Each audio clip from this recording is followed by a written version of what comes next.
তারপর আসি মানুষ আপনার কাছে আসি সম্পাদিক। হ্যাঁ, আমার মতে যে দেখো রিফিউজি বা শরণার্থী, অ্যাসাইলাম সিকার, অনুপ্রবেশকারী এই প্রত্যেকটি শব্দের মানে সংজ্ঞা কিন্তু আলাদা আলাদা এবং তাদের স্টেটাস আলাদা আলাদা। এখানে আমাদের যে সমস্যা এখন জাগ্রত হয়েছে সেটা কিন্তু অনুপ্রবেশের সমস্যা এবং এই সমস্যাকে গুরুত্ব দিতেই হবে।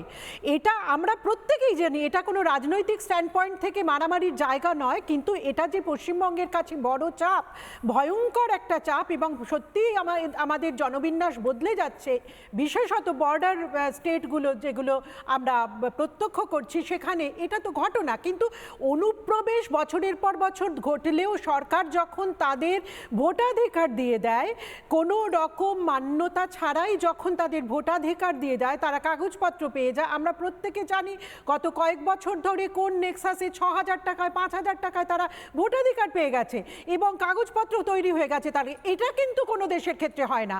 আমাদের রিফিউজি বা অ্যাসাইলাম সিকার এনাদের প্রতি অনেক মানবাধিকার নিয়ে আমরা কথা বলতে পারি।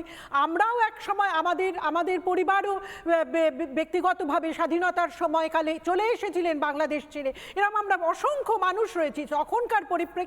এখনকার পরিপ্রেক্ষিত আলাদা এবং প্রত্যেকটি শব্দের আলাদা আলাদা স্টেটাস, সেটাকে আমাদের গুরুত্ব দিয়ে বুঝতে হবে। আজকের পশ্চিমবঙ্গে যে জনবিন্যাস বদলে গেছে এটা ঘটনা এবং সেই সঙ্গে আমি বলবো যে বিজেপি যে এত মতুয়াদের ভোটাধিকারের জন্য লড়াই করেছেন বা কথা বলেছেন, তারা মতুয়াদের এতকালের ভোটাধিকার নিয়ে এখন কি ভাবছেন সেটা তো বহু কালের দাবি, সেটা তো তাদের দেখতে হবে। সেই নিয়ে তো আবার নতুন করে কথা উঠছে এবং তারা কিন্তু সেই সংকটের জায়গাতেই চলে গেছেন। সুতরাং আজকের দিনে পশ্চিমবঙ্গের জনবিন্যাসের এই বদল যে ভোটের রাজনীতিকে প্রচণ্ডভাবে প্রভাবিত করছে এবং যুদ্ধটা হয়ে যাচ্ছে প্রায় ধর্মযুদ্ধের স্তরে, সেটা অত্যন্ত আশঙ্কাজনক। এটা হিন্দু মুসলমানের যুদ্ধের কথা কোনো ভোটের আগে কাঙ্ক্ষিত নয়। এখানে কর্মসংস্থান যে দরকার, এখানে ভয়াবহ চুরি এবং দুর্নীতি সেটা আটকানোর জন্যে সমস্ত শুভবুদ্ধি সম্পন্ন মানুষের একযোগে লড়াই করা দরকার। সম্পাদিক যেমনটা বিমলদা বলছিলেন, বামেদের আমল থেকে হয়ে যাচ্ছে এই অনুপ্রবেশটা। বদল শুধু নয়, আপনি যদি কর্মসংস্থান এটা একটা ট্রেন্ড হয়ে আসছে, আটকানো হয়নি কখনো। ওনারা বলছেন ওনারা এসে আটকাবেন। পশ্চিমবঙ্গের সত্যি এটা বাস্তবতা একেবারেই, সেটা আমরা জানি।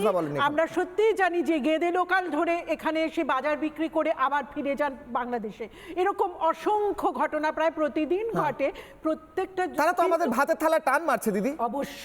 অবশ্যই এবং সেক্ষেত্রে আমাদের দেশ একটা জার্মানির মতো দেশ নয় যে তারা প্রোটেকশন দিতে পারবে, তারা অ্যাসাইলাম সিকারদের রাখবে।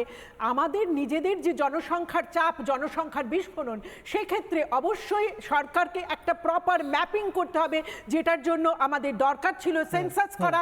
এসআইআর এর আগে সেন্সাস হলে অনেক ভালো হতো, যেটার জন্য আজকে আমরা বলছি প্রপারলি এসআইআর হোক, যেখানে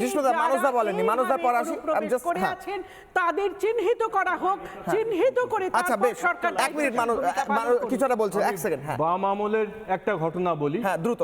শাকিল আহমেদ বাম আমলে নদিয়ার করিমপুর থেকে ভোটার কার্ড করে এখানে স্লিপার সেল খোলার জন্য এসেছিল এবং এখানে আসার পরে ভারতীয় মেয়ে কৌশলের মতো এই সকম গরিব মেয়েদেরকে শিমুলিয়ার মাদ্রাসার মতো মাদ্রাসা থেকে তুলে নিয়ে এসে খাগড়াগড়ের যে বিস্ফোরণ হয়েছে না 2014 সালে, দিদি শুধু খাওয়া দাওয়ার ব্যাপার নয়, পেটের খাওয়ার বিষয় নয়, আপনার বেঁচে থাকা, আমার বেঁচে থাকা লুকিয়ে আছে এটার উপরে।